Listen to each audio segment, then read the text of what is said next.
Okay, welcome back to my Let's Play of Baldur's Gate 3 on the PC.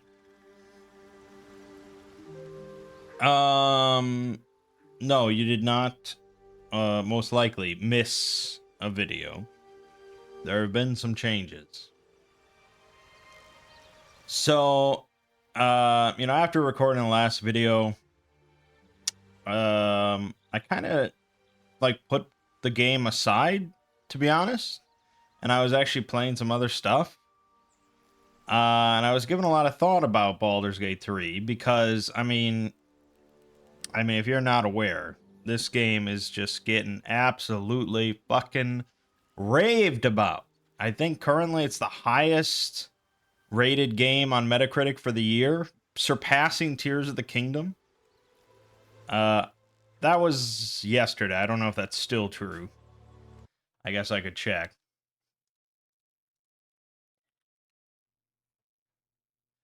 Okay, I think it dropped a point, so it's now tied, I believe. Oh no, it's still a point ahead. Okay, so yes, it is the highest rated game of the year on Metacritic so far. And Steam, it's overwhelmingly positive. Everyone's raving about this. And I saw comments from people who are like, I've never been into D&D, I've never been into CRPGs, but I just can't stop playing Baldur's Gate 3. And I was like, that sounds kind of right. It seems like a CRPG for people that aren't really into CRPGs. Compared to the Pathfinder games, which are CRPGs for people that are really fucking into CRPGs. Baldur's Gate 3 feels like a combination sort of Divinity Original Sin 2 and like Dragon Age. And those just kind of mashed together. And probably surpasses both. Is more than the sum of its parts, you might say. But I was struggling with it because it was just like, I was in a Pathfinder mode. I wanted to play the game as if it was a Pathfinder game. But it's not. It's very much not. And that's important. Any comparison to, say, Wrath of the Righteous is just unfair on both sides. But people were just going on and on about, well, I mean, a lot of people have been talking about the writing and the dialogue and the characters and blah, blah, blah, stuff that I really don't care about. But as for the gameplay side of things, a lot of people were just talking about the exploration and the creativity available to you as a player in exploration and combat situations. Just the breadth of options. And that's the real key difference between this and, say, Wrath of the Righteous. Wrath of the Righteous, all of the options really available to you, most of it, comes in the form of character creation and character customization as you level up. It's pretty much entirely in the form of like builds, spell choices, feat choices, multi-classing, so on and stuff like that. Stuff I really enjoy, obviously. Whereas here, the options primarily come in the form of specific, like unique to each combat situation. Your prep before each combat, your options in the midst of combat as far as like manipulating the environment and using items and things like that to your best advantage, and being creative when it comes to combat, which is honestly something that I think I always found a bit underwhelming in the actual tabletop D&D. Because it's like, okay, I could do this and I could jump off this and I could swing off the chandelier and blah, blah, blah. And it's just like, you're introducing more dice rolls to a process that is ultimately probably going to be less effective than you just swinging your sword. So when I first started playing D&D, I was I was like, okay, we're gonna combat. We're gonna be doing all these fun things, and using items and all sorts of fun stuff. And ultimately, it just boiled down to swing your fucking sword and move on. As just being like the best option most of the time. So that's why I started gravitating more towards being creative outside of combat. But when you have a video game instead, with specifically designed encounters and environments sort of sculpted around those encounters, where the devs are like, okay, let's put this here and let's put this thing here, knowing that the players could use it to their advantage. That's a big difference. I think that's a big difference. And so obviously I started a new game and I replayed through and I started looking for all these sort of combat opportunities in the different combat encounters that we've seen. And pretty much every combat encounter so far, probably every combat encounter in like the whole game, is going to have some tactical advantage available to you. Instead of just, I walk in and I start swinging, even if that advantage is literally just getting onto high ground. High ground is a huge advantage. Even if that advantage is just like coming in stealthily. Stealth is a huge advantage. Those are like the basic ones, but there's a lot of environmental stuff that you can encounter.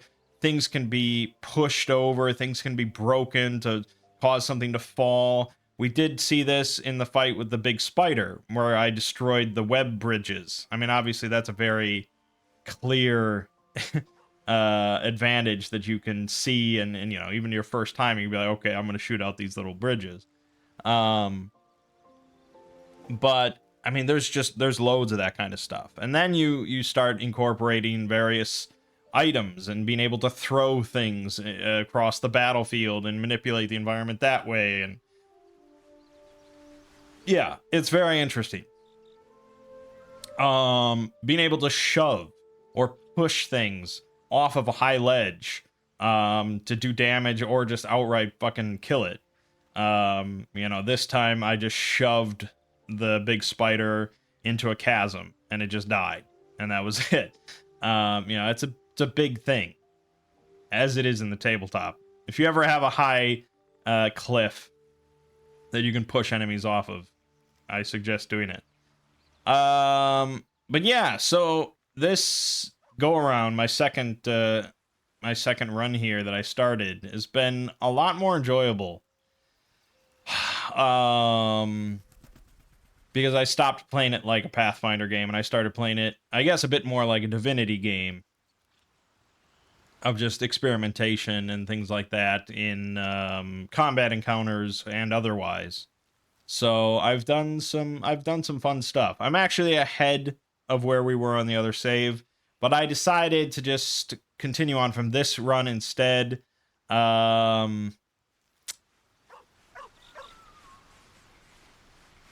Just because I feel good about this run. I've died 0 times. I don't think I had a party wipe yet, which is pretty good because I did some pretty tough encounters. But anyways, so we are playing as a drow. I saw some people recommending, even for your first playthrough, picking something exotic like drow or Githyanki. And that's because it opens up a lot of like unique dialogue options and comments and things like that, because you're kind of an offensive race compared to most of the other ones, and so people are often going to comment on your race, whereas if you're just a halfling, people don't really comment on that too much. I was leaning Githyanki because they have like sort of a unique connection to the plot with the mind flayers and all that and blah blah blah, but I just can't stand how they look. I just don't want to look at a character like that. If there was Pathfinder where you like really don't see your character that much outside of the portrait, I probably would have done it. But here, you know, it often zooms in on your character during dialogue. So I was like, fuck that. So I went with drow, female drow. I don't really like the portrait. I wish I could change it. I think you probably can change your appearance a little bit. I don't know what I would change specifically. I don't know. It just looks so grayscale. The hair did not come out right in the portrait compared to like her in-game model. But I look like a grayscale weird portrait of Lisa Bonet or something. It's very odd. But I went with Paladin because I figured Drow Paladin is pretty cool and unique. You know, it's not, well, Drizzt Do'Urden is not a Paladin. He's like chaotic good. So it's sort of a similar vibe of just going against my race a bit. But yeah, Paladin. So we're a goody two shoes. Now you can break your oath as a Paladin. It's not that difficult to do so. I already did it once. Apparently I had sided with the goblins at some point, even though I don't ever recall siding with the goblins. And so when I inevitably started killing goblins, they're like, you have broken your oath. And it's like, fuck that. They're fucking goblins. I didn't side with them. So you can restore your oath. It costs you $1,000. Which is funny. It reminds me of that, that book, In God We Trust, All Others Pay Cash. So, yes, you can just restore your oath. You can also just become an oath breaker paladin as like a subclass. But I don't really want to do that. I want to be a good person. I want to try to stick to the oath. So we'll see how it goes. Our party consists right now of Shadowheart, who's level 4 cleric, Gale, level 4 wizard, and Will, who is a level 2 warlock and level 2 bard currently. Someone recommended going bard with him. And I figured since I'm going to be dropping Astarion, I need somebody who can sort of fill in the role of a rogue. And I was like, yeah, I don't really like Astarion. I figured a paladin wouldn't really join up with a vampire, you know. Obviously, if you're playing a tabletop and your buddy's like, I want to play a vampire, so like, okay, fine, fuck it. But here I have the choice of not teaming up with a vampire. So, yeah, I mean, as soon as he tries to bite you, you can just grab a stake and run it through his heart. And that's what I did. And then everyone wakes up in the morning and is like, boy, we should have known. You know, oh well, fucking vampire. And you move on. So that was that. But yeah, I've spent some time actually doing dialogue with these characters and things like that. So Shadowheart is a follower of Shar, the shadow goddess. She hates Selûne and all her followers. And apparently Shar really focuses on like shadows and mysteries and things like that, and the unknowable. So Shadowheart actually has purposefully had much of her memories wiped from her brain until she fulfills her mission to return to Baldur's Gate with this like artifact or something like that. So she doesn't really remember much, but she knows she knows about her mission. Gale, we saw this, he like consumes magic items. He has yet to actually come to me and say that he needs to consume one. He hasn't really revealed much about why he needs to do this. But I get the feeling there's some sort of like Wrath of the Righteous Darren sort of thing. There's some sort of force that's compelling him to do it. I'm sure we'll find out more. Will is probably the one I know least about. Yeah, I couldn't really even say too much. He's Blade of the Frontiers, which is some sort of title that I'm not quite clear about. He's gone to hell and back, and he's a good guy, but he's this, you know, he's a warlock, so he's got some sort of dark past. But yeah, that's that. Let's see. I will get to actually playing the game soon. God, already 15 minutes has gone by. Jesus. Just thinking about things I've done differently here. Well, so, like I said, I have progressed a bit farther than the other save. Not too much farther. Really, I've just done this one big encounter in the goblin camp here. But some differences in the Emerald Grove.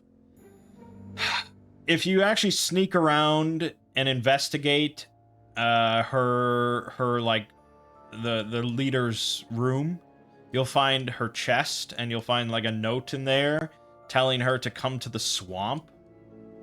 And so if you go to the swamp, I didn't go and deal with the hag yet, but if you go down here in the swamp, you'll find a little hidey hole, and in there is a letter addressed to Korga saying that she has done well for the Shadow Druids, and once the ritual is complete, she will become a high-ranking member of the Shadow Druids, or it was something like that. So clearly she's in league with the Shadow Druids, and I don't know what they are exactly, but they're probably not good. So you go back and then you confront her about it, and obviously, well, then, like, she has 3 rats that follow her, and they reveal themselves to be 3 Shadow Druids. And then you can get into a fight with all of them, but it's better if you convince Korga the error of her ways and how she's been manipulated. And so then, if you do that, Korga and all the other druids there help you kill the 3 Shadow Druids, and it's a very easy fight. So that was good. And then they agree to not perform the ritual to close off the grove, but regardless, the tieflings are going to have to move on at some point. But the guy, the Zevlor, he still wants you to help out by killing off the goblins in the goblin camp. Specifically their leader, who I have not encountered yet. So I think I handled the Emerald Grove situation so far as well as I really could. I made peace between the tieflings and the druids. I solved the shadow druid problem, so on and so forth.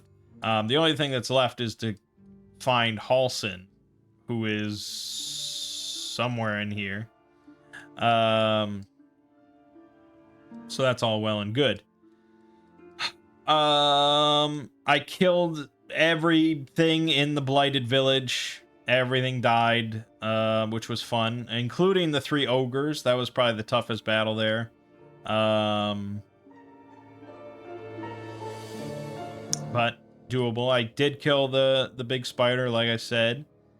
And yeah, that's basically it.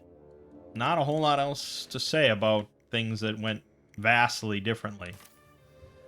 All right. What path lies before me? So, this was the big encounter here. There was a lot of goblins here. I would say total, maybe 15, 16, plus an ogre. But what I did was I snuck in this side path. There was a guy here. I killed him from all the way up on the cliff over there with a nice arrow shot, which was cool. So then I snuck in over here. And there was like 5 of them drunk here. So I had a little fight here. After that fight finished, all the other ones aggroed on me. So I actually went up onto this ledge with a ladder. And one of the nice things you can do is if you get up onto a tall place with like a ladder, you can then destroy the ladder so that no one can follow you. It's very cool. So I did that, and then I went into hiding, and then there's an option to flee combat to go back to your camp, which will end the combat. So I did that, and then I continued on up to this spot. There was some more drunkards up here. I killed them. And then I just started raining down death onto this camp. I was throwing, barrels of wine which set on fire, and grease bottles and things like that. At one point I threw a oil barrel. Oil barrels blow fucking big, man. Big damage. So those are very nice to have. Fairly uncommon to find, but very nice. And the ogre never, I guess he can't climb these roots. So there's literally no way for him to get up here, so he just stood there and died as I kept shooting him. And then yeah, just they kind of filed in one at a time, more or less, and it was pretty easy battle. That would have been made far, far, far more difficult had I just stormed in through the front gate there and just like, all right, let's fight. Which is what the Pathfinder way would be, you know, pretty much. So yeah, the game vastly rewards creativity, ingenuity. So there's some heavy oak doors here I could go through, but keeping in mind what I just said, there's also a cracked wall here. So why don't we blast this down?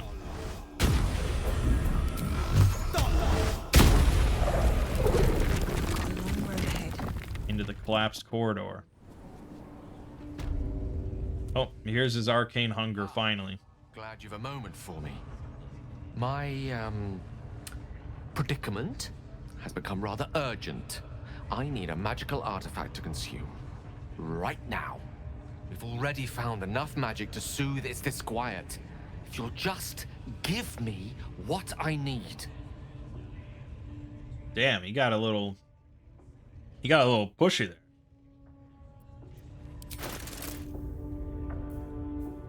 I think I was gonna give him just something. Yeah, silver pendant. Just something really shitty. Or yeah, dancing light. That's the worst one. Here you go.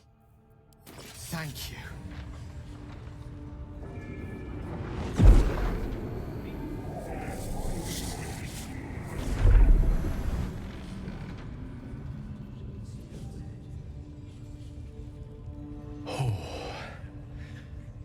That hit the spot. I can feel it work. The magic, it's like a lullaby that sings to sleep the demon inside. A metaphorical demon, I haste to point out, but no less dangerous. And no less bound to wake up again to continue its ravages. Such is the nature of all monsters.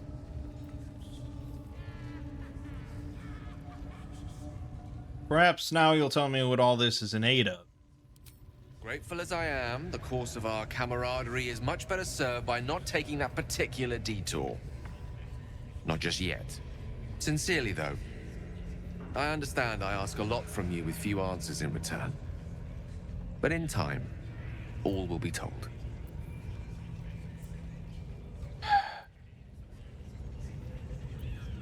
Alright. Glad I could help. My lady, I bow to your boundless kindness. Alright. Nobody's gonna push us. So yes, this is what I'm talking about. These just highly advantageous positions we get ourselves into. What path lies before me? Seluna. As if mingling with a horde of goblins wasn't bad enough. Let's do what we have to do, then get out of here. You really interrupted me just to tell me that? You don't have to tell me twice. Good. I wasn't intending to. Alright, let's dial down the snark. Alright, so can't really tactical view. This isn't that useful. True Soul Gut, level 4, 40 HP.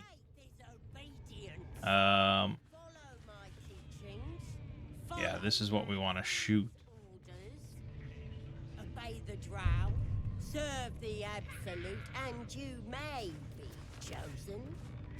I just want to shoot it when I have a good shot. That's an iron ladder. That's a rope ladder. We're going to want to take that out.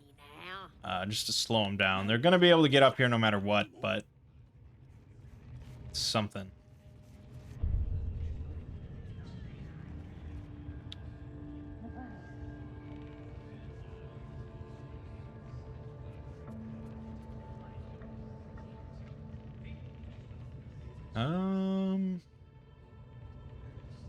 Yeah, I think waiting for them to congregate under this thing is our best bet. It's gonna do some solid damage. I don't know if there's really a good way to distract them. Although I do have void bulbs. I have one left, which will pull in things.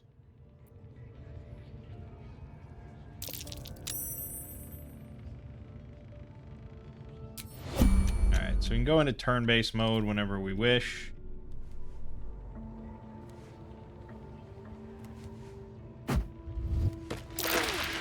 Being arrested for assault. Judging by the look on this guard's face, you're getting off lightly. Yeah, you see what I'm saying? Like, the game thinks that I've partnered with goblins, and I don't ever recall doing that.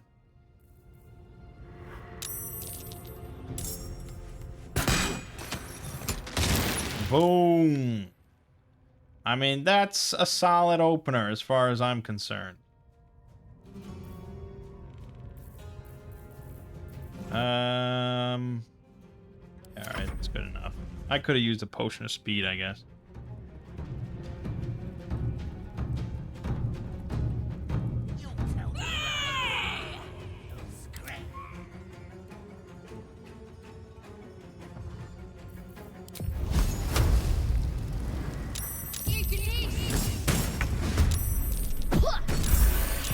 Ooh, healing potions. Yeah, so for some reason that I'm not quite clear on, you can throw healing potions and they will heal multiple allies. And from what I observed, it seems like they won't heal enemies if they're like in the blast zone. It's very odd.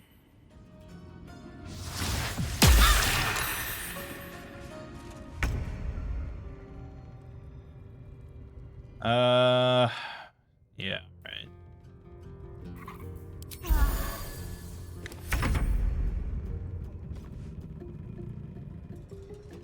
We got them clustered pretty well. Also, another thing is that I believe unlike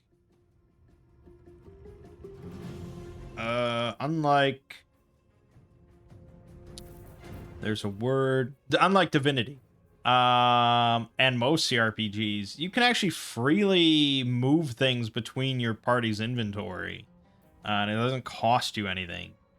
So that's pretty interesting.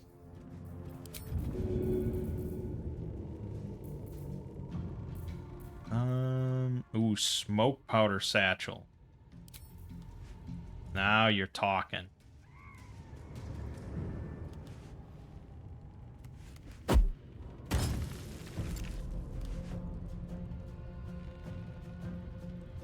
What? What? What was that? It didn't explode. Okay, I'm gonna pop this and we'll throw an alchemist fire then, because that was fucked. There you go. That was good. Yeah, so we still have people not in combat. There we go.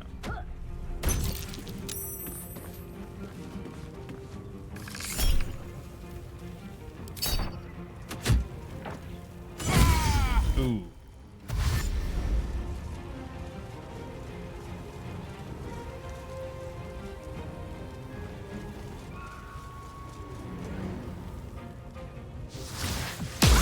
Alright, so shoves are gonna be pretty fucking good here.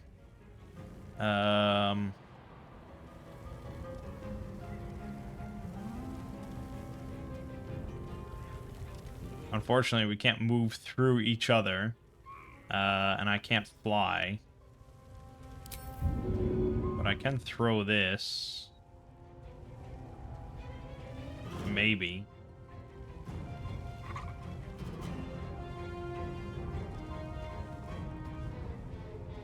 There's like one spot I can throw. The fuck? Alright, I'll take it. Excellent. Just more damage.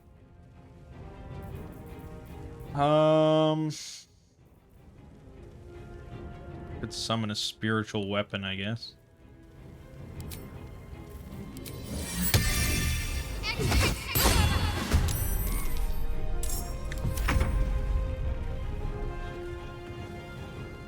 Alright. Let's go here. Oh, that was my bonus action. Right. Shit. Shit. Yeah, you're right. You're right. Okay, fuck.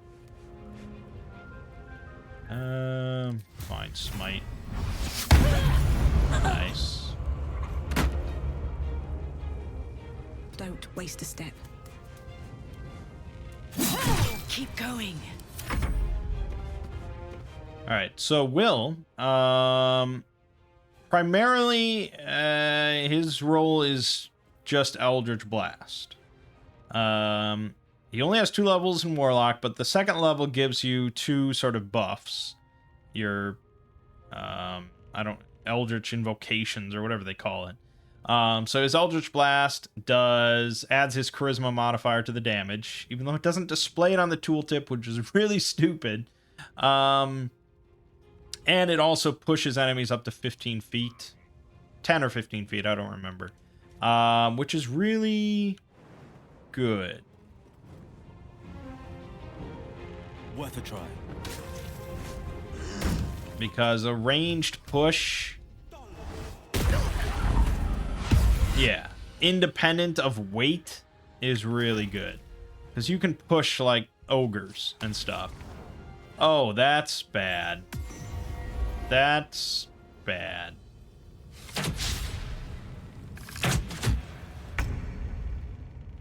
Okay. Okay. Not a lot I can do about that.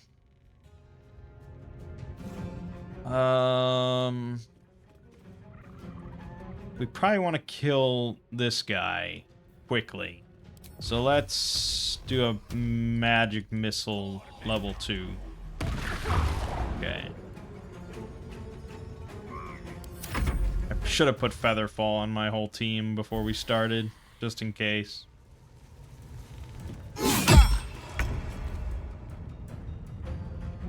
Okay. Boy.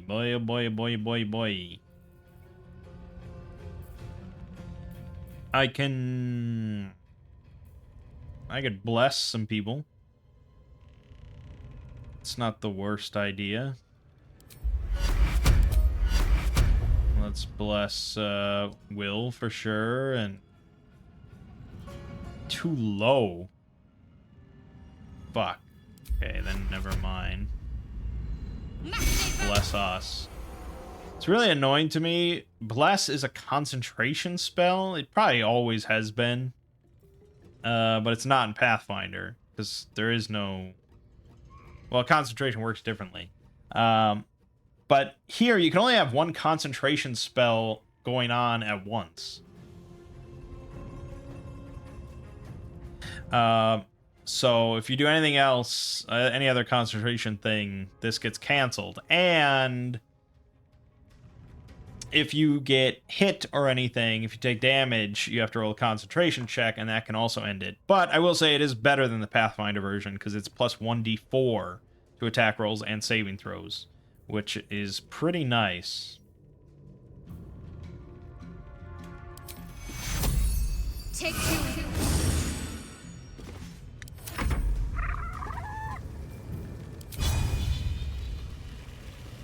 Alright, we'll use our weapon to kill some stuff.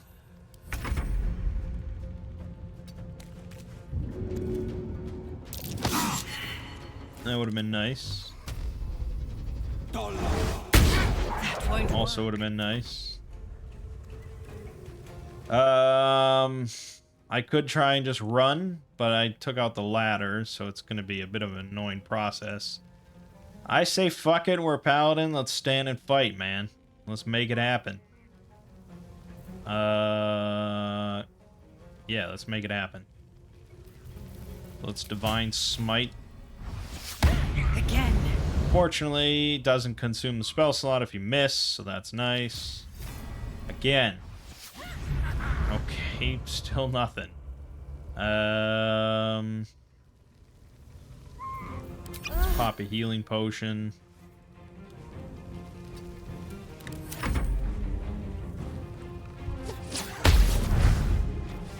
Yeah, that's really a pretty good ability for him. Not going to last much longer. I don't think pulls are too common for us. So being able to do that is very nice. But let's end this guy's career. 1 health.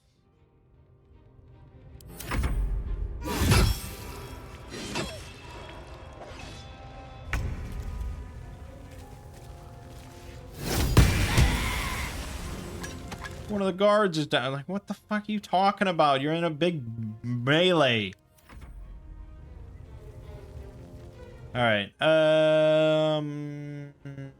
yeah. Nice. Done and done.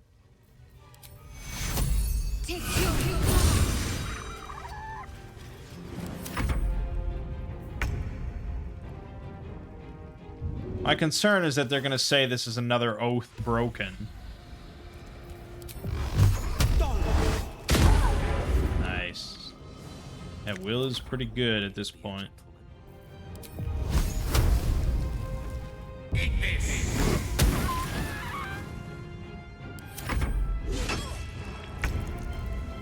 So yeah, I mean, overall, aside from being pulled down, and taking some damage, which worked out, to be honest. It went a lot better going up there and raining death compared to walking in the front door. So, yeah. Pretty pleased. Smells like burnt flesh in here.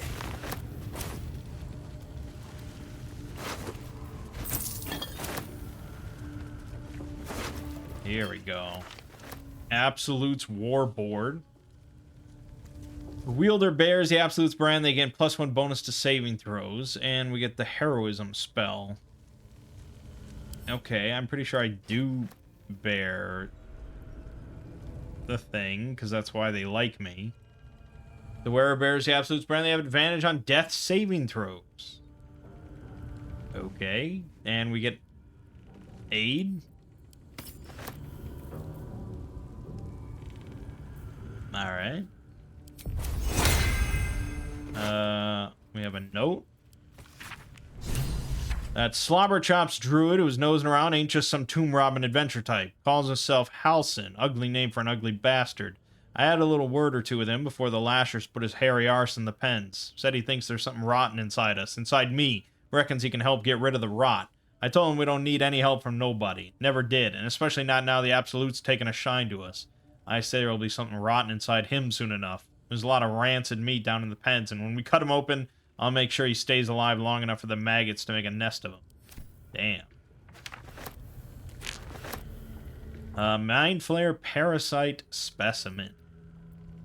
Yes. This one is a true soul parasite. It can enhance you. You can absorb its potential. Open your mind to it. You already know how. Right. That was the other thing I didn't mention.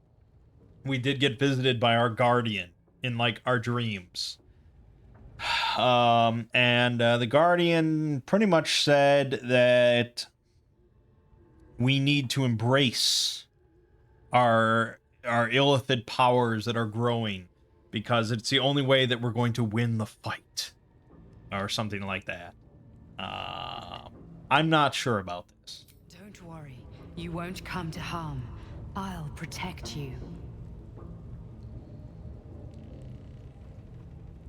I feel like Paladin would not further embrace Mind Flayer Parasite. Fuck you. You are not ready. That's all right. But try to overcome this resistance sooner rather than later. It will make things much easier for you. And the priestess's key. Yeah, so the encounter with the devil, Raphael or whatever his name was, I told him to fuck off as vehemently as I could. I drew my weapon and I was just like, no, next time I see you, you're dead. So, hopefully we never have to worry about him again. But you know that we will. Breathe deep and move. Ruby keys, smoke powder bomb, grease bottles. These are all good things. But yeah, unlike Pathfinder, where it's like, why would I ever use... Or, not why would I ever use, but I just don't tend to use a lot of the consumables in that game. Scrolls and throwable items and blah blah blah, you know, things like that. Here I see a lot more obvious use cases for a lot of things. I'm still not probably going to use any scrolls, but you know, smoke powder barrel, ooh, that's a good one right there. I'm ready. Grab that. Is that blood? No, never mind. That might be worth a look. I'm way too big.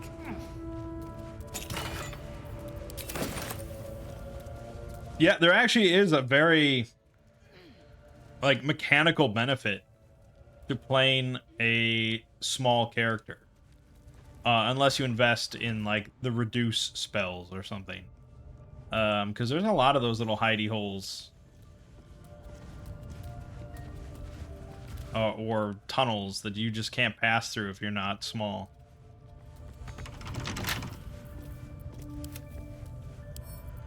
As one does.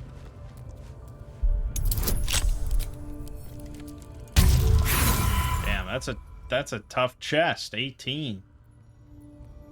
Thieves' tool. There it is, 18 on the dot. Something over there. Not a chance I'll fit in there. See, again, I can't fit in there.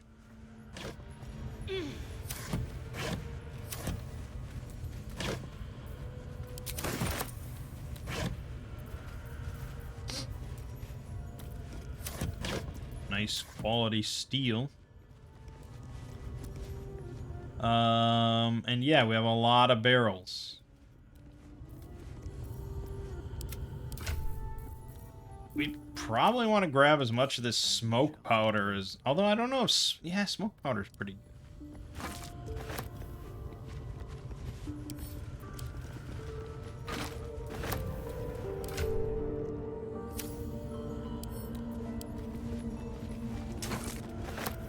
The pride of the gate.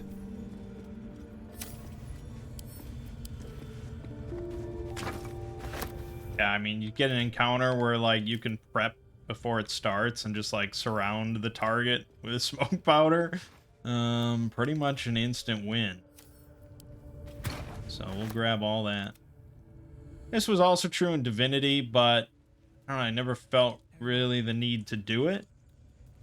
Whereas I think this game's a little harder, just baseline. It's hard to say.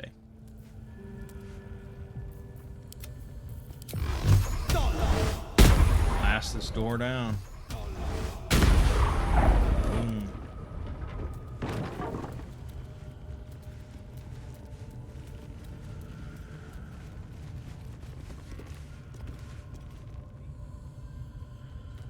But yeah, certainly the game that Must be on my way. invites the most comparison here is Divinity 2.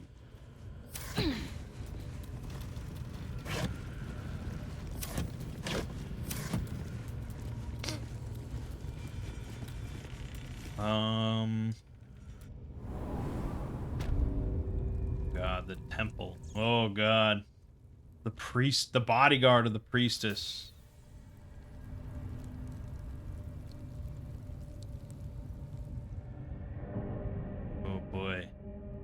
We should short rest.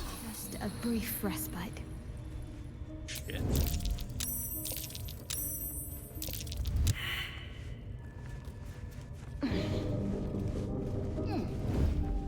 Free for the taking.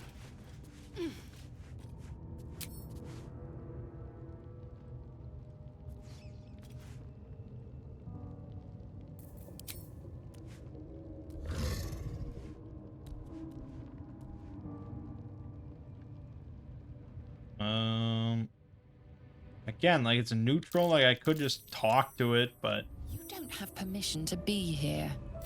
You're about to be ejected. alright, I'll be on my way. Fuck.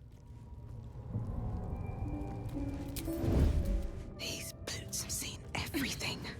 These boobs have seen everything.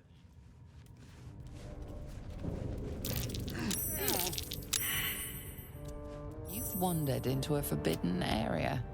You sense it might be time. Fuck it.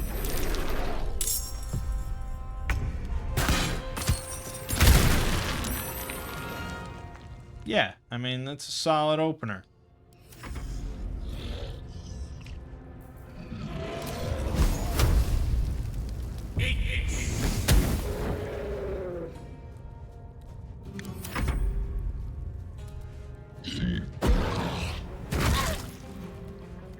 Compared to the 1 damage that she just did.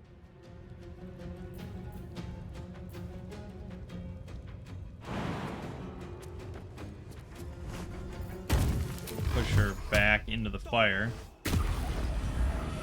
Good enough.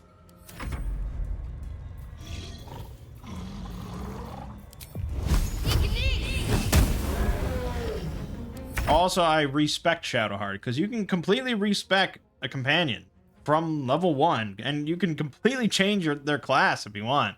If I wanted to make Shadowheart a warlock or something, you can. The game doesn't really bat an eye at it. You know, it still continues on as if they were the normal class. But yeah, you can do whatever you want with your companions, which is kind of a nice change of pace from Pathfinder, when you had to use a mod to do that, and then the mods get a little fucky. But yeah. Try something else.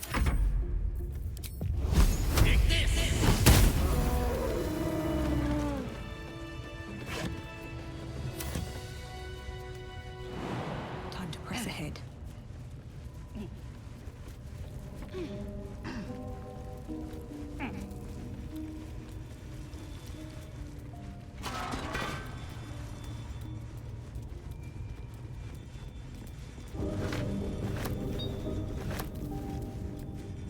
I wonder who or what. But yeah, I saw, after I cleared out that goblin camp, I saw that there was like a tub of booze, and you could definitely like interact with it and put poison into it, which is really cool. So yeah, another playthrough I'll have to play a much more like and deceptive character that just infiltrates everything.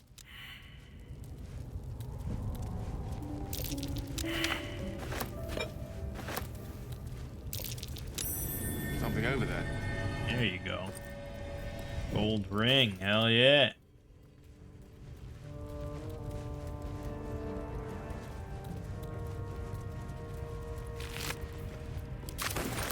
Damn. Getting pretty full up here.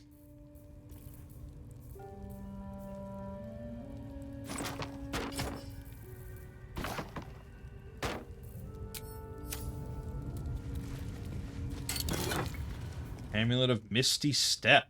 Ooh.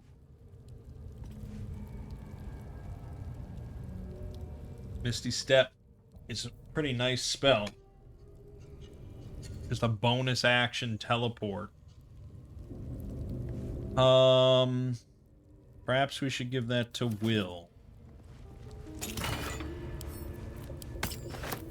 And he could really position for Eldritch Blast pushes.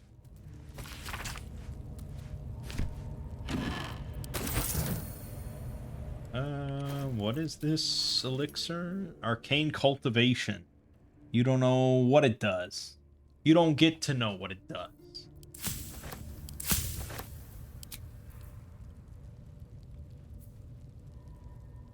Because I don't have a sublimate?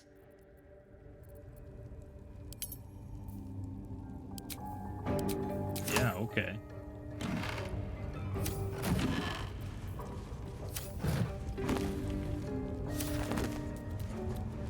Padlock key. Scroll of Fireball. Now that I could maybe see being used. Fireball is probably the greatest Dungeons and Dragons spell of all time. Wonder if the gods are watching me. And you can feel free to argue with me on that point. If not the greatest, certainly the most iconic. Another rocky crevice. So there you go. If you were a halfling, gnome, something like that, you could have just climbed down from the crevice up there and bypassed the whole bodyguard entirely. And done some shenanigans. To be honest, it actually probably would be really fun to play this game like 4-player co-op with people that actually like care about the game and want to play it. The friends that I would conceivably play it 4-player with would just do some dumbass shit. You know, they would just charge into that goblin camp and I would be like, I'm not helping you with that, and just die. Like there wouldn't be anything clever going on about it. It would just be dumb shit. But I don't know. Maybe Lego and I will play it. We really enjoyed playing Divinity, but there we had Lone Wolf, so we were really overpowered and we each only had to control one character. Moons and stars like on the dwarf's poem. Looks like these plates can move. That might be worth a look. Got a puzzle. And then a perception check of something I didn't see. Oh, lever. Lock. Lock, pick the lever. Where am I needed? Why not? And let's grab guidance. Okay, that's fine. That's what thieves' tools are all about. There you go, done.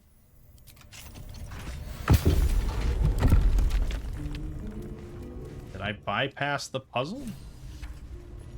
Perhaps?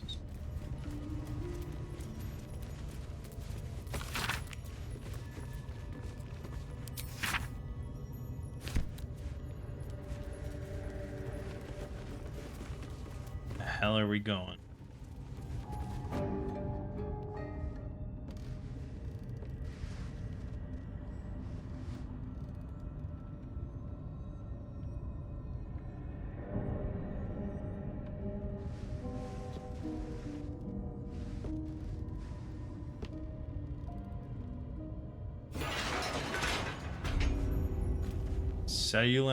Selunite outpost. Shit. Oh god. Oh god. What, did I crawl into the fucking Underdark? Oil barrel, huh?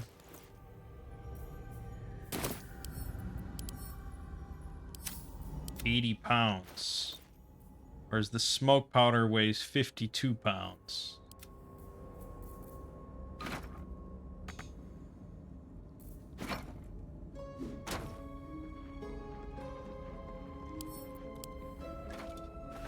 Okay. Oil's really good though.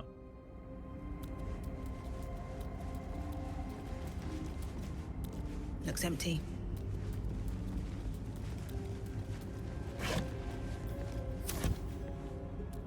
What's the what's the area, the underground area in Skyrim that you always just stumble into? Pretty much what happened here. Another oil barrel.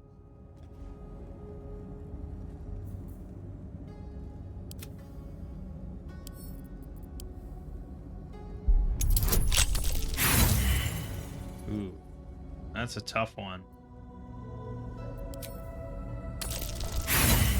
Yeah, I don't know if we're gonna keep pushing that. That's a tricky one. Could just destroy it. It's got medium toughness, though. Ooh, ooh, ooh. Only a hit that deals at least 22 damage can damage it. Shit.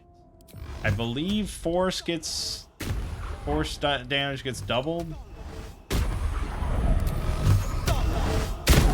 So theoretically, eventually, this might connect.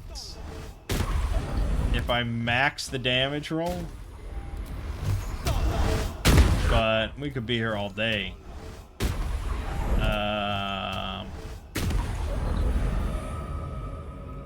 I could teleport.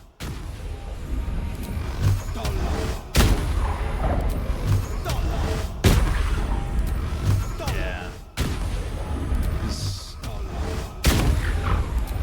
I may be wrong, and this might never connect.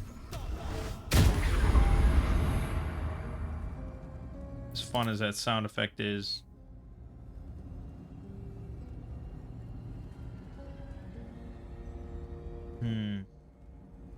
Yeah, I'm not sure.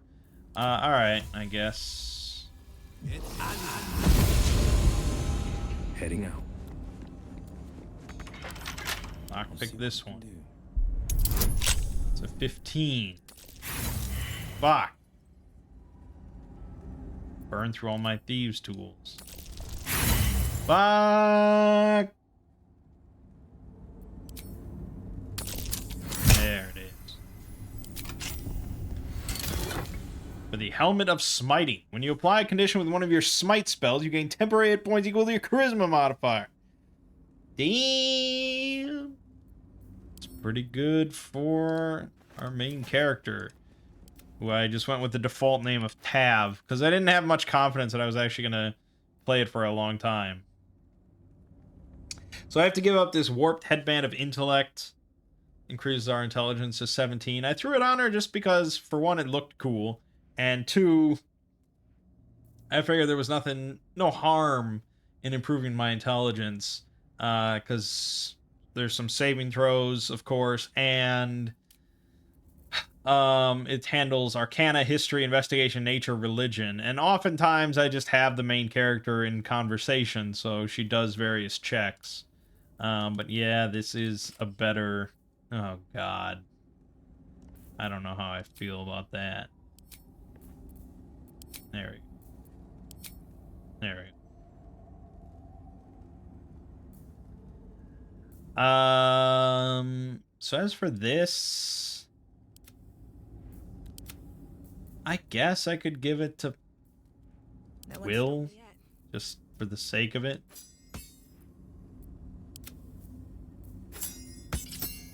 Sure. Alright, so now for him to get out, he might be able to just jump down here. Okay, it's gonna hurt. A little bit. Now, there it said for him to fall prone. But he didn't fall prone. Is prone a chance? Was there a check? I don't think so.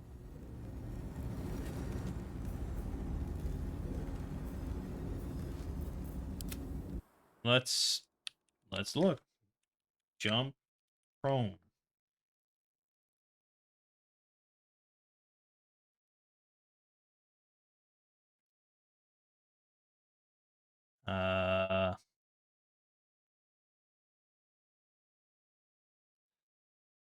Doesn't really say. There used to be apparently complaints that there was no way to know if a jump would make you prone.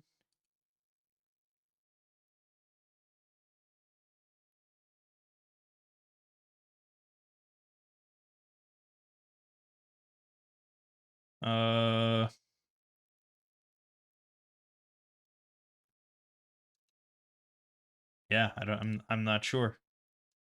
I'm really not sure. Okay. Well, for now, fuck it.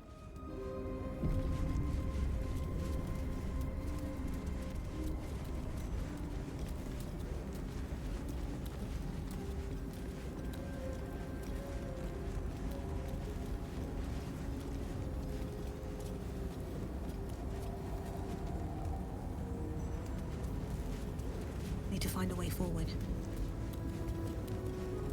Oh god, what is that? What is that? What is that? Minotaur coming for me! Shoot it! Brace. Fire. Boom! Crit. All doom. Know what hit him? Kill it, Dad. No.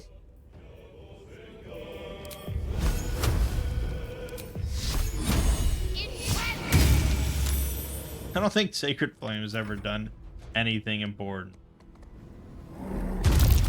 Oh god. Oh god. I must heal.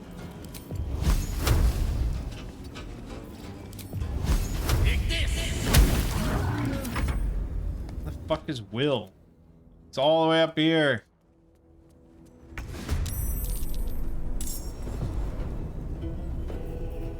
No choice but to keep going. There. Get back. Thank God it was injured. Could have been terrible. Worth it than a pit of spikes. Credit where it's due. Oh, because Will, yeah, alright. One day I'll catch a break. He was separated. We have a waypoint, faded logbook.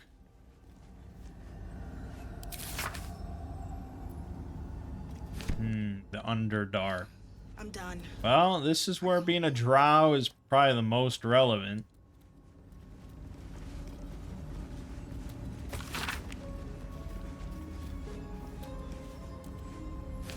This place got wiped out by drow.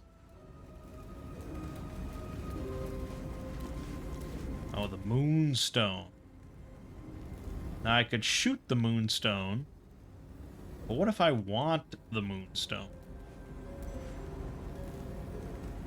Mage Hand doesn't really, you know, there's no telekinesis.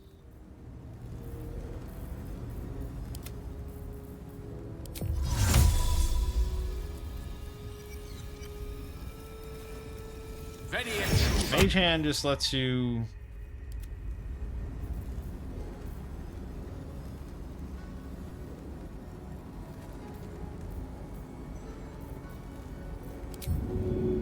Yeah, I mean, in a tabletop situation, this would be no problem.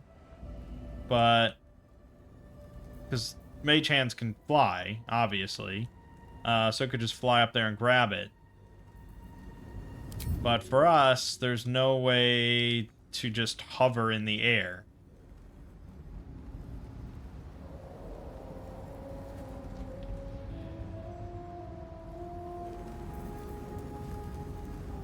Yeah. So I mean, I can destroy it, which seems to be the only real option we have available to us.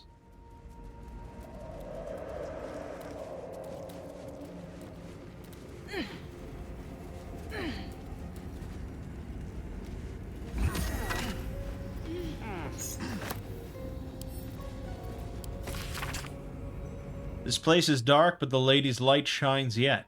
Just as the drow had almost broken through, Jarrus rallied the last of the initiates and charged forth. For a moment, the cavern shone with Seluna's own brilliance. I'd have gladly gone with them, wound or no, but Jarrus bade me stay and hold the gate until his return. I am to keep the records, too. It's been days, hours, since we collapsed the tunnel. They were supposed to return after the battle. I cannot dig it out on my own. My eyes won't get used to this darkness, but I can hear them stripping the dead. I'm sorry, I haven't learned the death rites yet, but I will hold the gate, I promise. This final entry is barely visible, more faint scratches than legible writing. Sorry. Yeah, those drow are tricksy.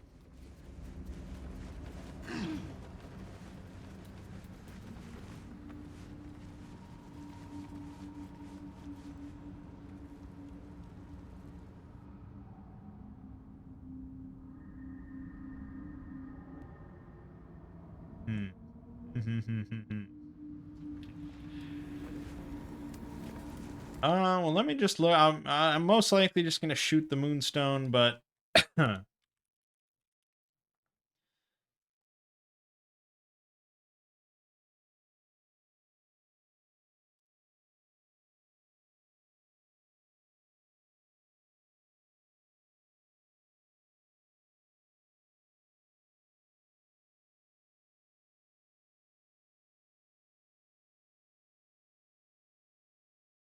Oh.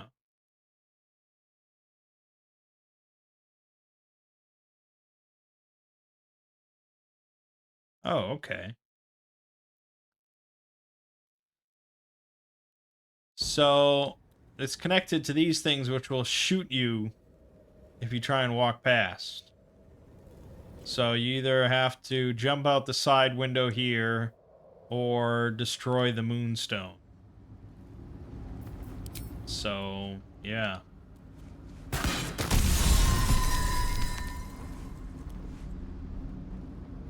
There you have it.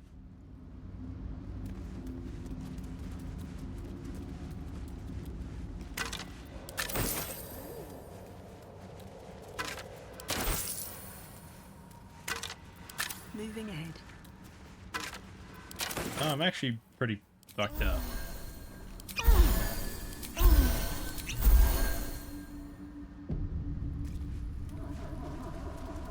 Yeah, much like Pathfinder, I just never remember playing D&D and having that many potions of healing. That might be worth a look.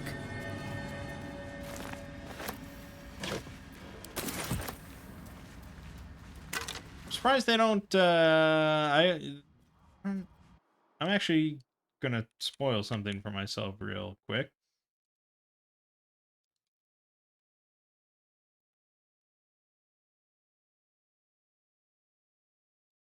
Uh...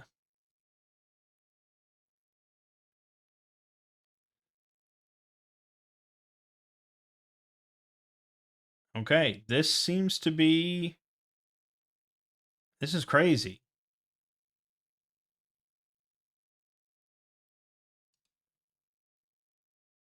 There are, so there are, okay. This is what I looked up. I was curious if there are any halfling or gnome or dwarf, maybe. I don't know if dwarves, I thought dwarves are medium still, so I don't know if they could fit. You know, I thought if there are any small companions. There aren't. There's not even a dwarf companion. That's crazy.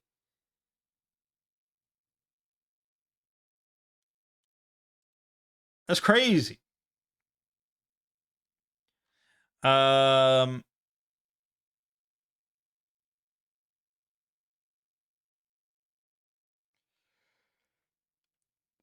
there are hirelings, which are just generic NPCs, I guess, or you know, relatively generic NPCs that you can recruit.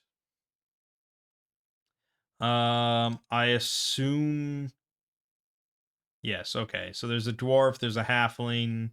Um, there's a gnome. There's actually a Durger. Interesting. So you can get a hireling halfling if you wanted. But yeah, that's pretty wild. So then if you really want to take advantage of the little hidey holes and you want to have voiced companions and everything, your main character kind of needs to be one. Crazy. Yeah, in that case, then if I did play co-op, I would almost certainly play a halfling or a gnome. Which, as you saw, was like my first inclination anyways.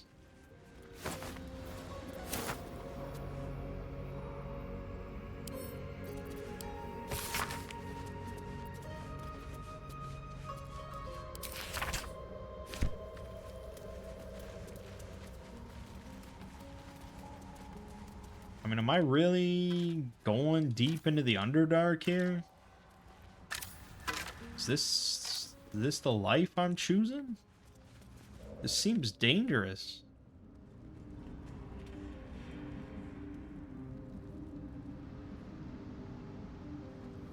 Let's go back. Let's finish out whatever was in this goblin fortress.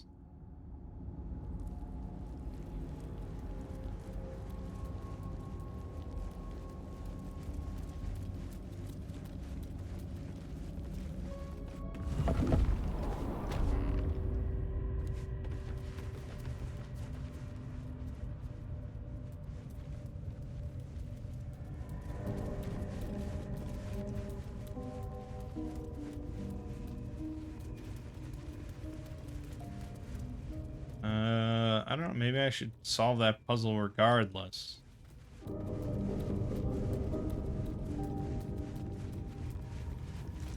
Hold on now. We got something to speak of?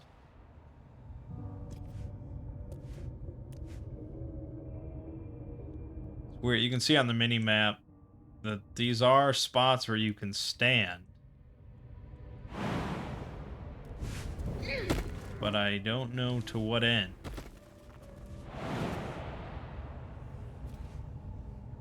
Weird.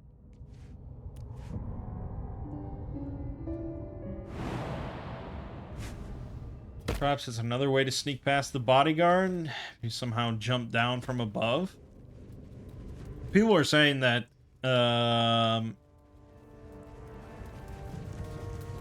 in the spot where you kill the big spider, if you knock it down the chasm, that chasm actually leads to the Underdark, and you can, with Featherfall, jump down after it to collect the loot or explore the Underdark, which is really cool.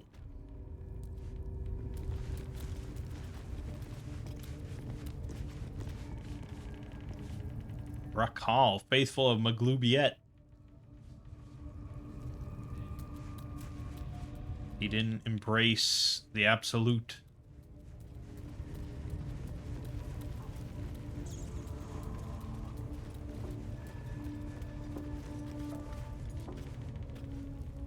Okay. Okay.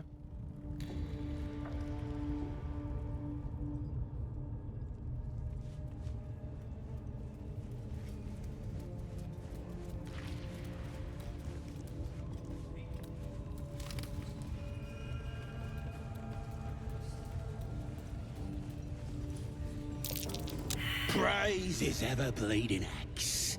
Praise his throne of flaming iron. Praise Maglubiet. You know Maglubiet, a tyrannical deity who treats his goblinoid followers as slaves.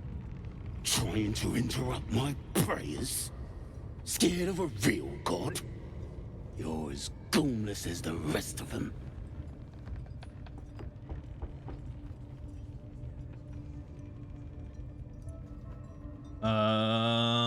Pray to whoever you want. It's a free world. Oh, that's rich. A free world?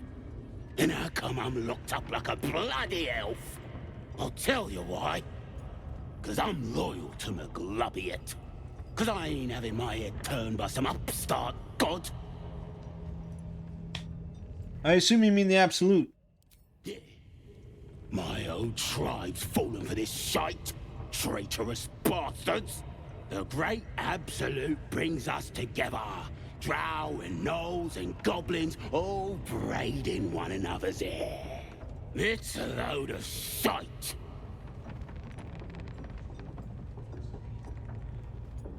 You don't like your people mixing with outsiders? Talking to you, ain't I? I just don't believe in all this togetherness and chumminess. Ain't natural. It won't last. They'll be tearing into each other soon enough. Sod 'em all. I'll wait it out in here, praying to a real god. Okay. Careful. There are traps about. There are traps about. Where?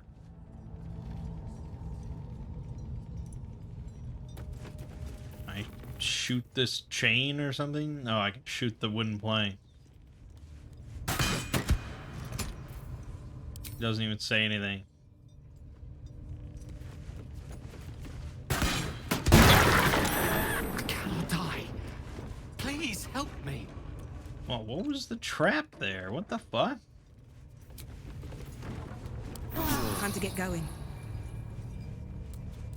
So, I had a question about long rest. Because from the looks of it, like, you get an absurd amount of supplies. Like, supplies are really easy to come by at this point. And it doesn't take many supplies to do a long rest and fully recover your entire party. And so my question was, like, okay, what is stopping me then from, say, if I really wanted to, long resting after every battle? And so I looked it up, and apparently not much. There are certain points that people have found where if you do take a long rest, something will happen. Just due to the nature of, like, the story and time passing for certain events. Not like with the tadpole. Like if you do 100 long rests, you know, in the first act, you won't suddenly turn into a mind flayer, because that sort of arbitrary kind of time limit is no longer kosher in video games. That's like Fallout 1 kind of stuff.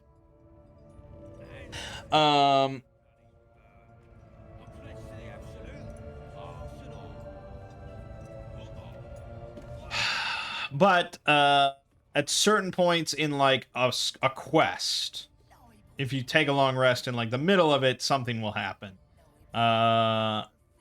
People didn't really go into too many specifics, but it can happen. It's not automatically going to happen no matter what. Like when you start a quest, if you just take 5 long rests, you know, you'll miss out on the quest. From the sound of it, that's not what happens. But there are certain points where things can happen.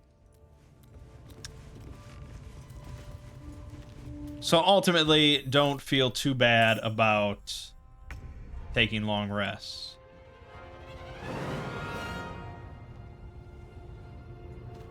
I can't get over there.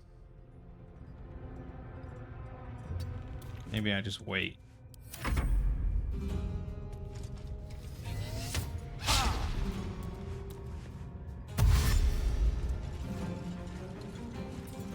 Oh, he snuck around the back end.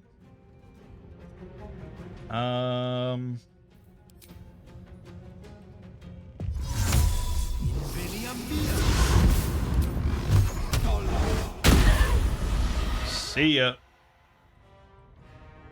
2 steps at a time.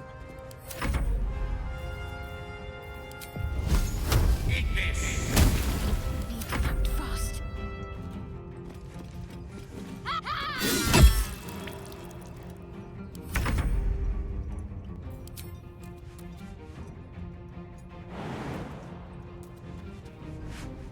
Oop.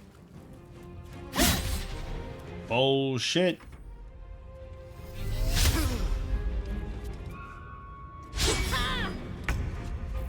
Yeah, there's a lot of missing in D&D.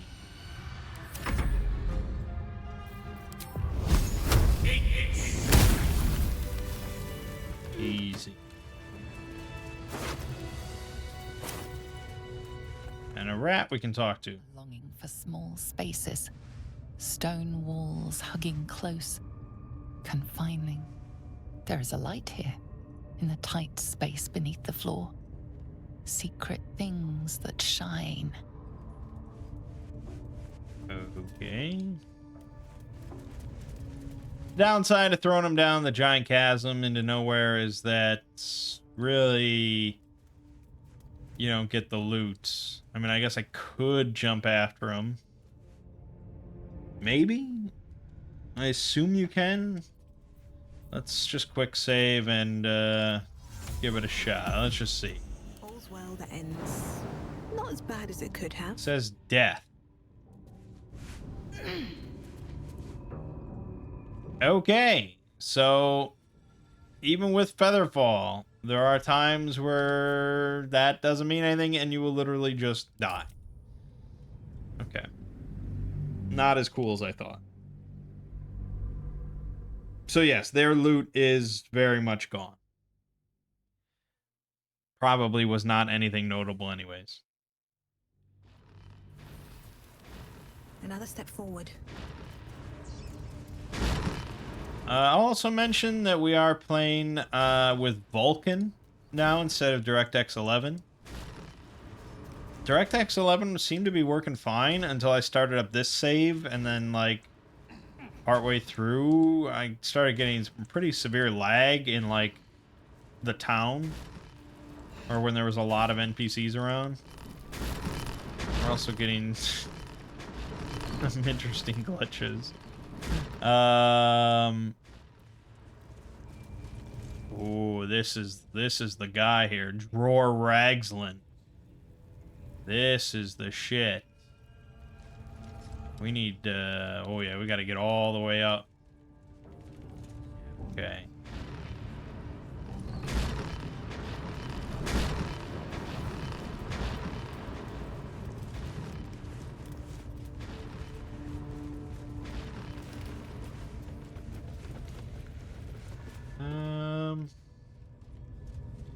Could probably, yeah, I feel like we're gonna have to pick off somebody here. We go all the way around.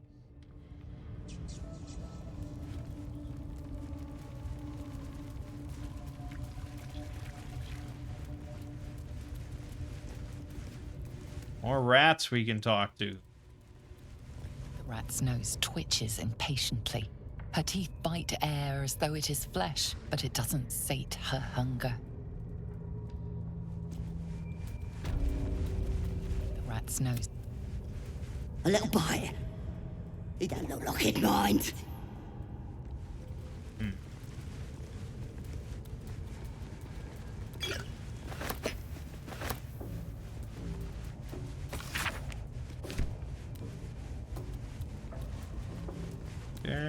Okay.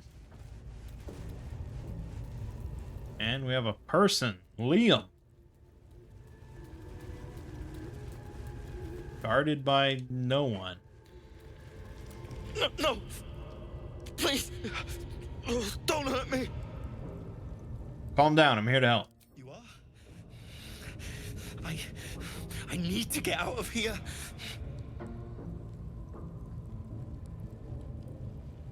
You came looking for the night song, didn't you? Yes. It should be here somewhere. They said there was a hidden passage underneath this temple. The place was supposed to be abandoned when we arrived. What else do you know about the temple? Any other treasure? I'm not sure. All I know is there's a passageway to the night song. But Brian had instructions, but the goblins got him. They said they'd eat him. Please, please, these shackles.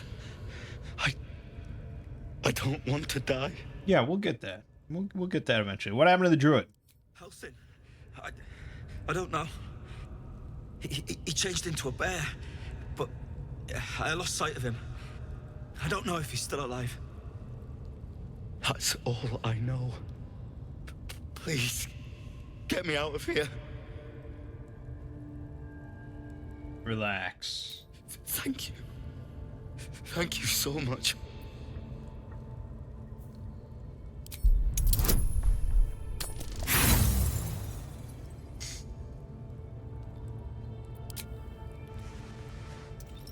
You struggle with the set of lockpicks until they are bent entirely out of shape. But the lock won't budge. Use the key. Was that an option the first time? And opens.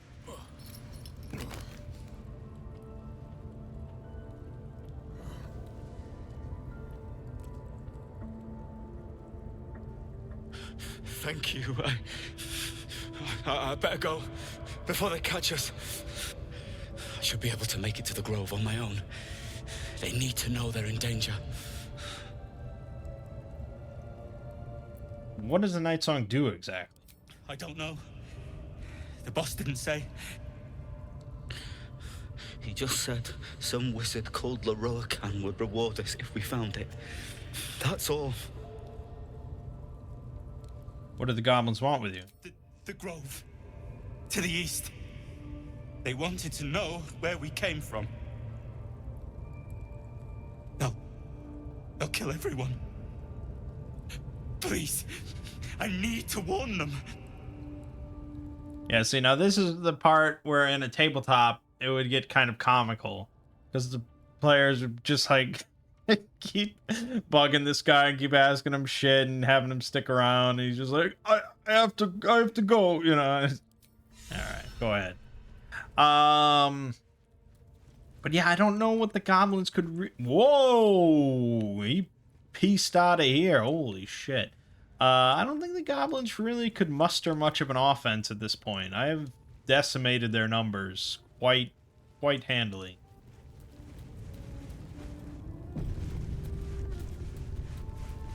All right. Well, let's try this door.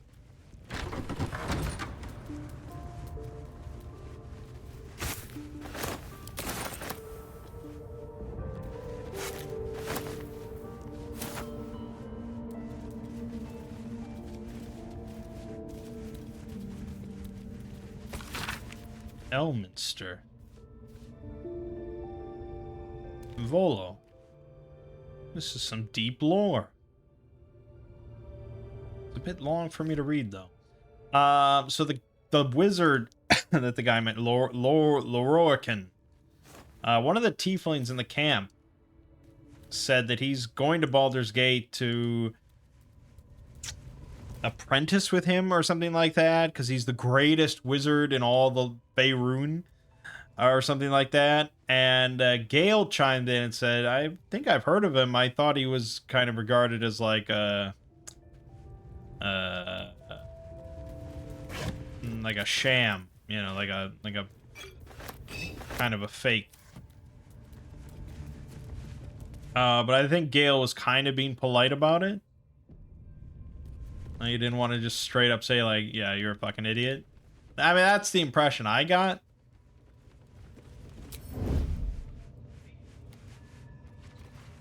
But he must have more plot significance than that.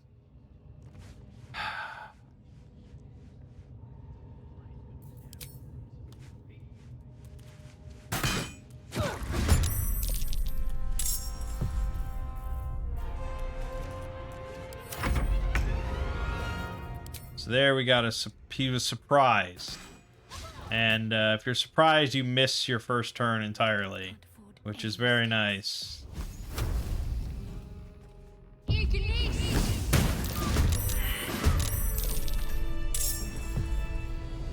This guy's actually not in combat. Now he is.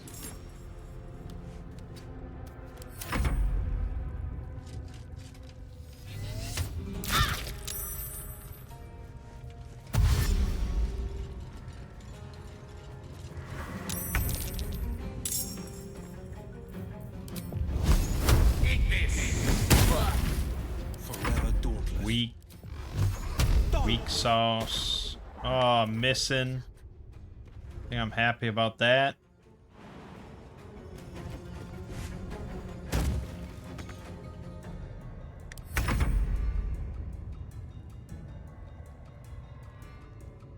Time for some bloody work.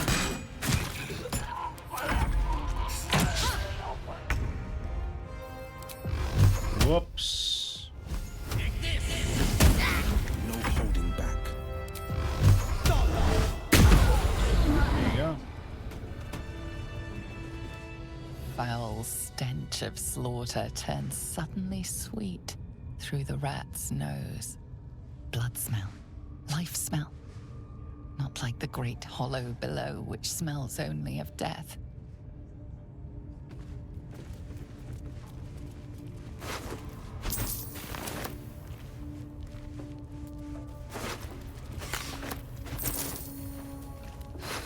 I'm done.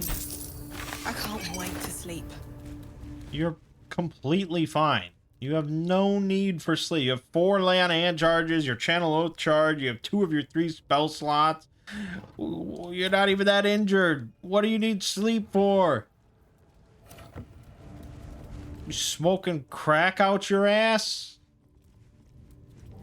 Alright, this takes us outside. I guess let's poke our head out. Oh, not outside. Into the ward pens. Steal something. Or at the bollocks, will ya? I'm itching to throw someone in the brig. It'll be fun. I promise. Yeah. See, like, we're kind of on friendly neutral terms, and I just don't understand when that happened. Does mean that we can just sort of freely position ourselves.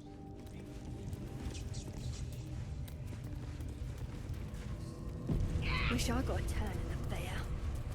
Lucky. Put your arm in it, Fred.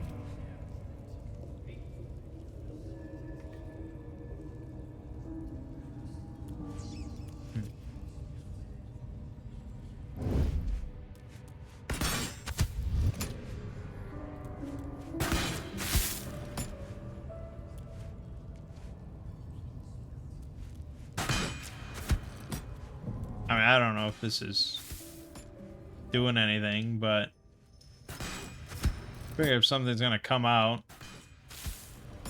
may as well do it that way. I don't know what the purpose of that room is. There's a hole there, though. Alright, they're standing on water. I have no... The only means of lightning that I have, I believe... Okay, I could maybe have killed that guy. An act of vandalism has taken place. You might want some honesty from a criminal. How refreshing. It won't stop you being arrested, though. No. Yeah. Bound to happen. Well, if I destroy that ladder, they'll have to go around.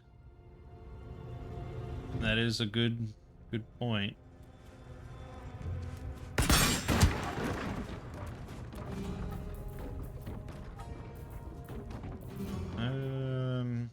Yeah. It is a fair amount of them.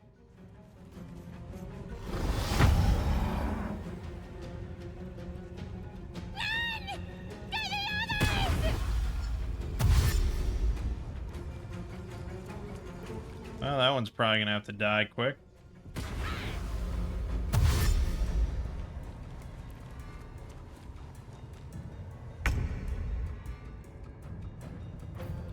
So yeah, I have Witch Bolt. But at that point, it's not really worth it. I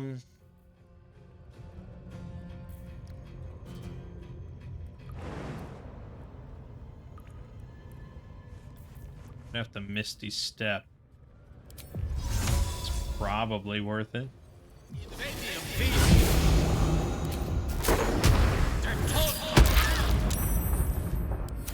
Great. Goal saved.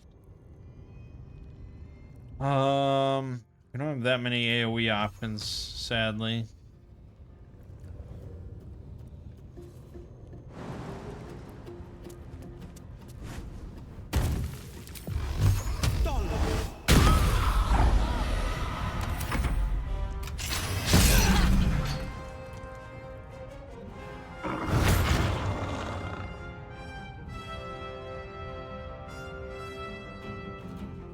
Okay. I'm guessing this is Halsin. That would be my guess. They said he turned into a bear.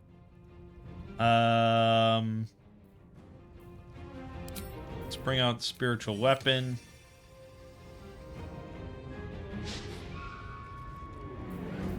Still bring out the spiritual weapon. Swing at this fuck. You're dead.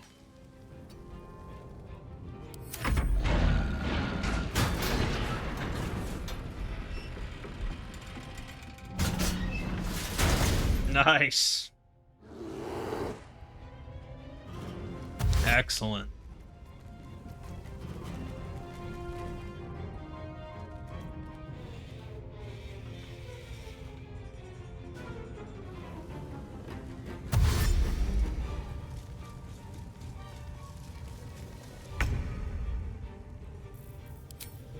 Melee.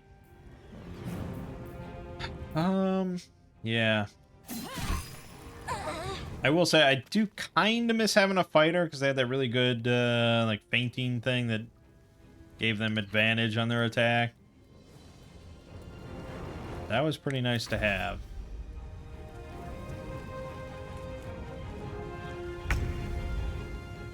Maybe it's worth it to multi-class paladin and a fighter just a little bit. I'll look into that.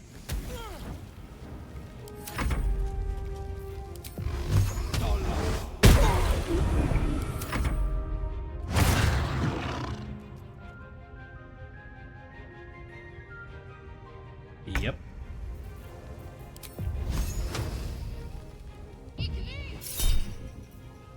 Guided strike is really good. So one of the reasons that we respect her from the trickery domain to the war domain. She gets guided strike as a reaction. She can add 10 to her attack roll. And unlike tabletop RPG, where the DM will pretty much never tell you the number you need to hit, here you know exactly the number you need to hit. And so you can just easily use this right when you need it. Fortunately, it didn't do quite enough damage. That'll do it, though.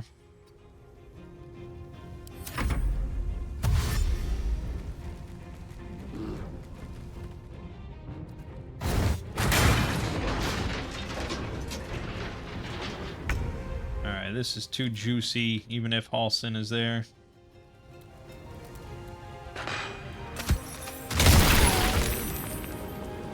Sorry, pal. We know for a fact that if he gets dropped to 0 in bear form, he'll just come into his druid form. So I'm not too worried.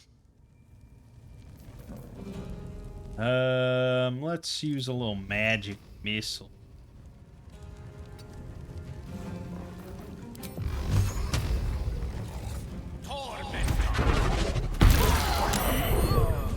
Dead as shit.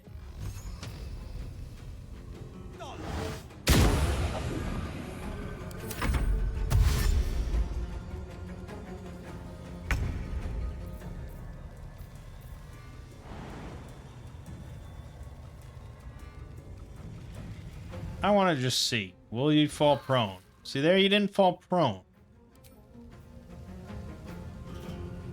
I don't know. I don't know. I don't know. Not quite clear on it all.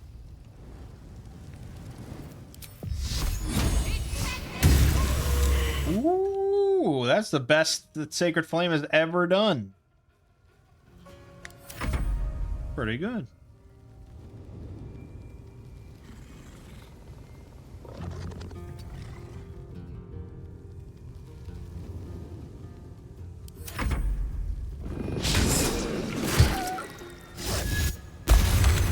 Ooh, nice. Nicey nice.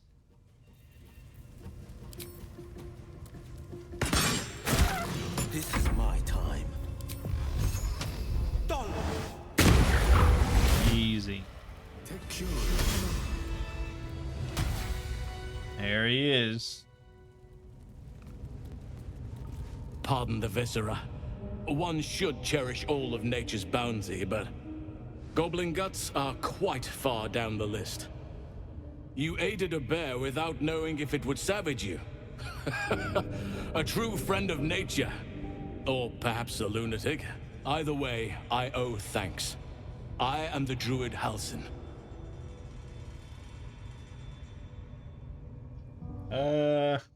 Glad I could be of help. I must admit, I didn't expect anyone would come to my aid. Who in their right mind would infiltrate a goblin-infested temple? Unless... that look in your eyes. I've seen it before. Are you feeling all right?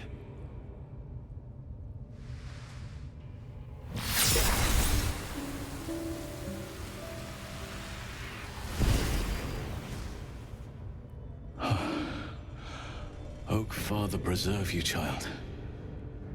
You're infected, aren't you? The Mind Flayer's spawn. But something's different. You're aware of the monster inside you. You don't bow to the Absolute like the true souls do. How is this possible?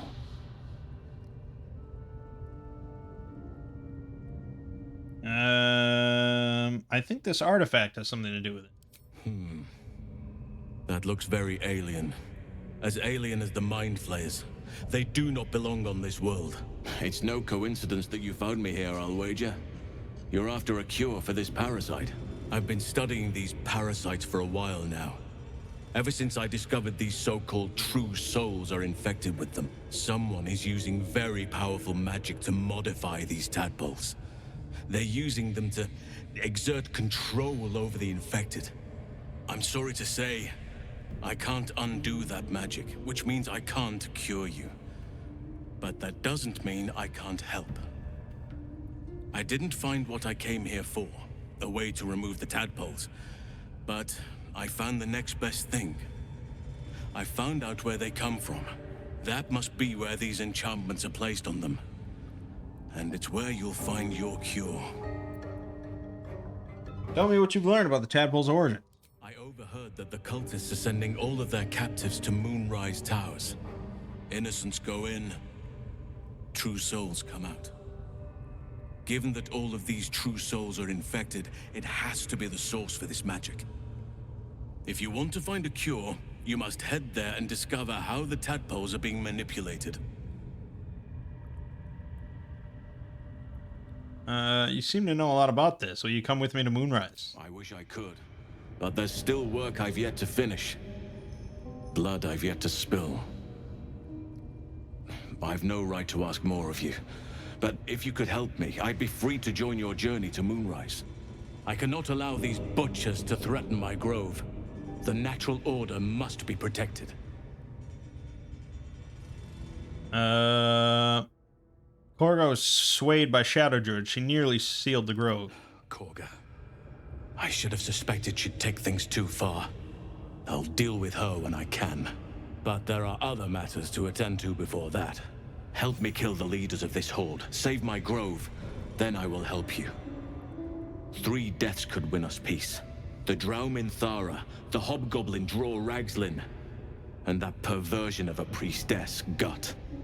They are the ones holding these parasites together. Remove them, and nature will cure itself.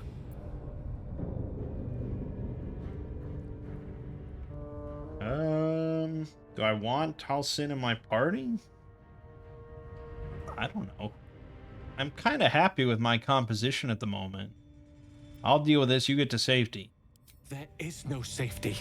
Not while this... No, everyone approves of that. Once it is cut out, once the grove is secure, then I shall leave.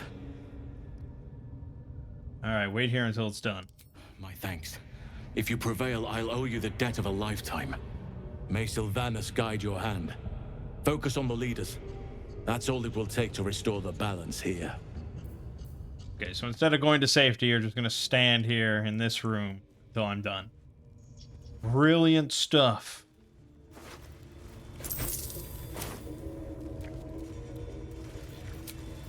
Light on my feet.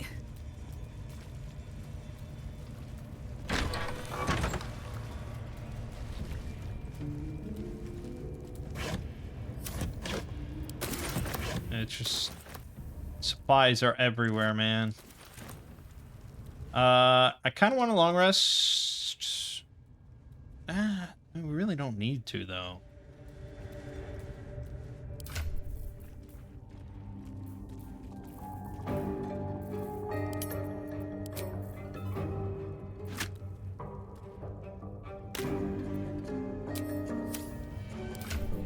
It's getting hard to shake this encumbrance. I need to get to a merchant. I'm gonna drop this water. That's really that useful.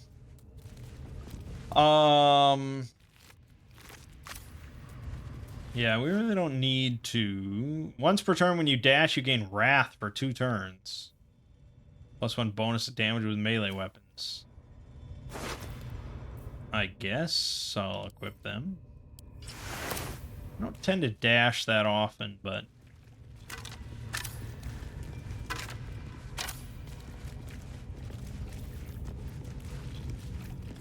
Alright, I'm gonna use Healing Radiance. Nice group heal. It's actually kind of overkill. Triggers twice. It's a lot of healing.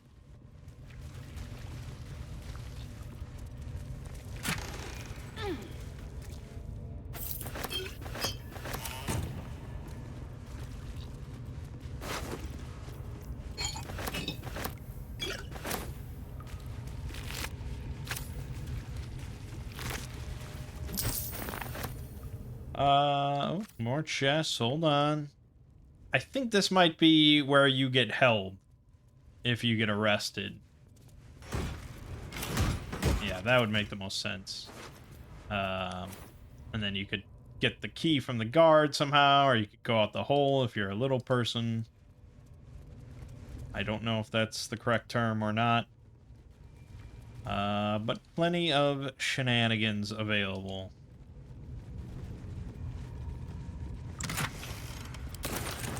Alright, it's time to take on the big bad dude here, the leader.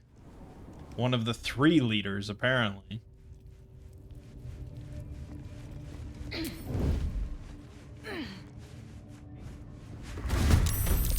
Yeah, I guess I should have figured. There's a scrying eye there. Got a goblin boss. Now, while these guys are all held in position, can have the others go around. Except that never connects, does it? I'd have to go deal with this guy.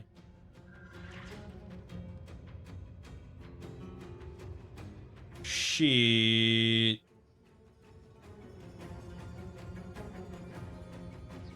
Well, that scrying eye left.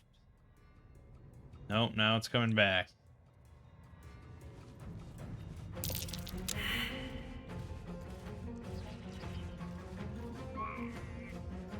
But if it did leave, we could really accomplish something here.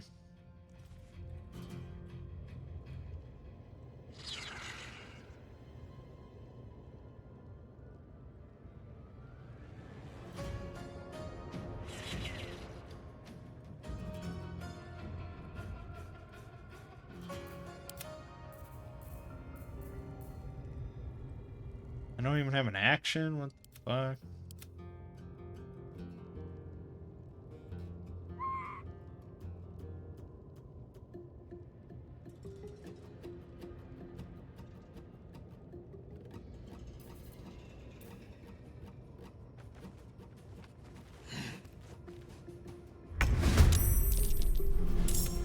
Yeah, I think the scrying eye is really good at seeing sneaking people.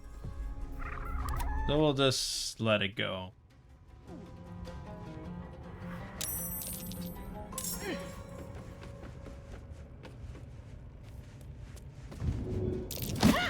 See ya. Stand down and face the consequences! That's what that guy said.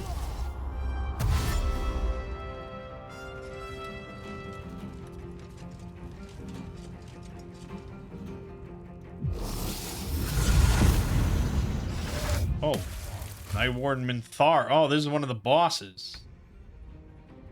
Ooh, okay. She's probably got really good loot. I don't think we want to knock her down, if at all possible. I am going to summon a spiritual weapon. And,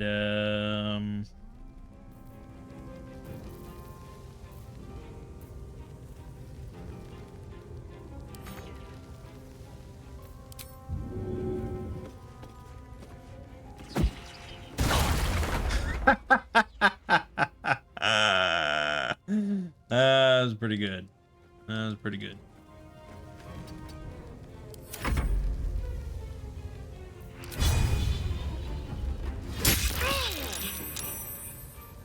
Damn, made her fucking concentration saving throw. I just want to get away from that smoke powder.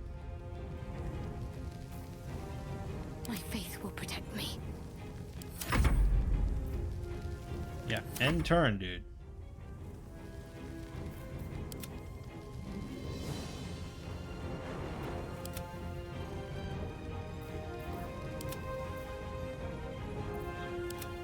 Okay, I don't know exactly what we're waiting on.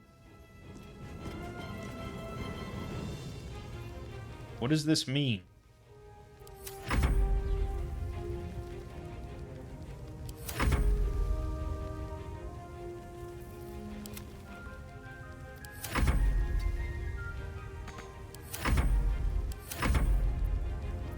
You want me to Let's finish this. move? I can't. What does this mean? Oh, I can move. Okay. End turn. Now what?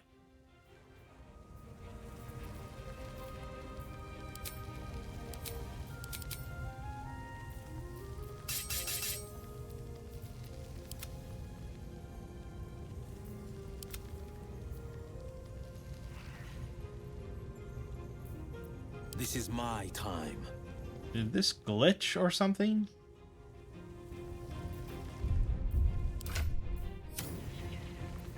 What should I do?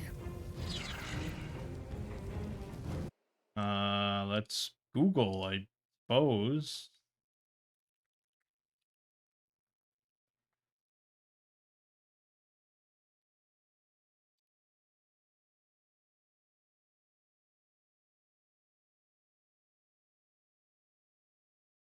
Okay.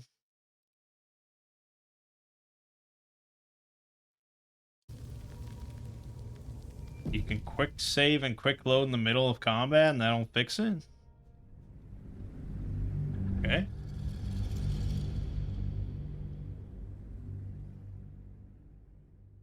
Fingers crossed.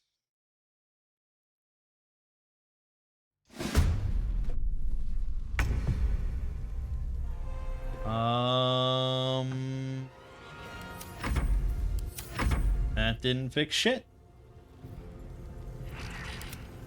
Thanks for playing, I guess.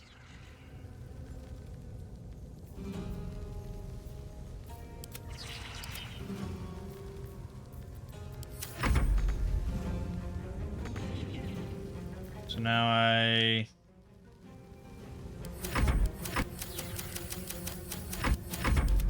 can't. Concentrate. Let's end this. Can't end my turn. Can't do anything.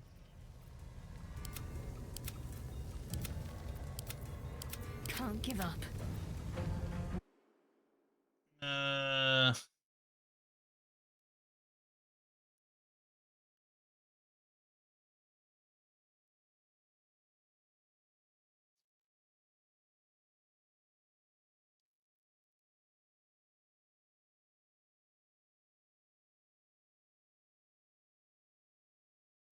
Found a version of this where if you have a separated party in the same place, then unite the party, the end turn button doesn't work and save reload won't fix it.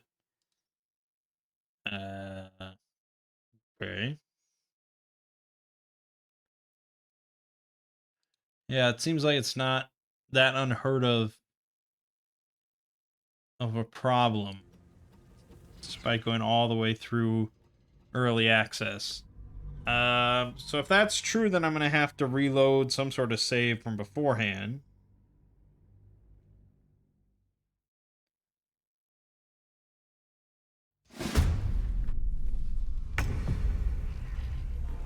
Which is probably the case. I guess the last thing I can try is saving without having the end turn thing going. Maybe that's fucking it up. God.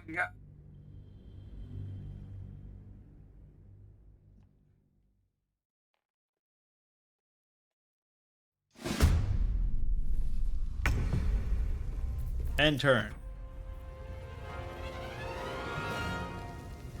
Nope. Nope. Okay. No, I have to do that whole fight again? Fuck. Damn it, man! With your bugs? Oh no! This game's supposed to be bug-free.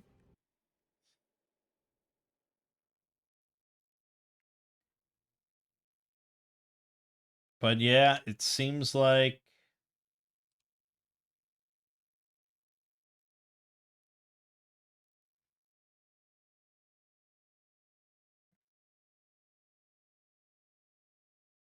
the only other thing I can do, I guess, is completely reload the game, although I highly doubt that'll fix anything. So yeah, I guess I'll end the video here, unfortunately. I'll see what I can do. Otherwise, I'll just redo the other fight and get Halsin again and blah, blah, blah. But, yeah, we made pretty good progress. This is a big section, clearly. A lot of combat. But it's good stuff. It's good stuff. My name is Mangg. Game watching has been Baldur's Gate 3. I'll see you fine folks in the next part.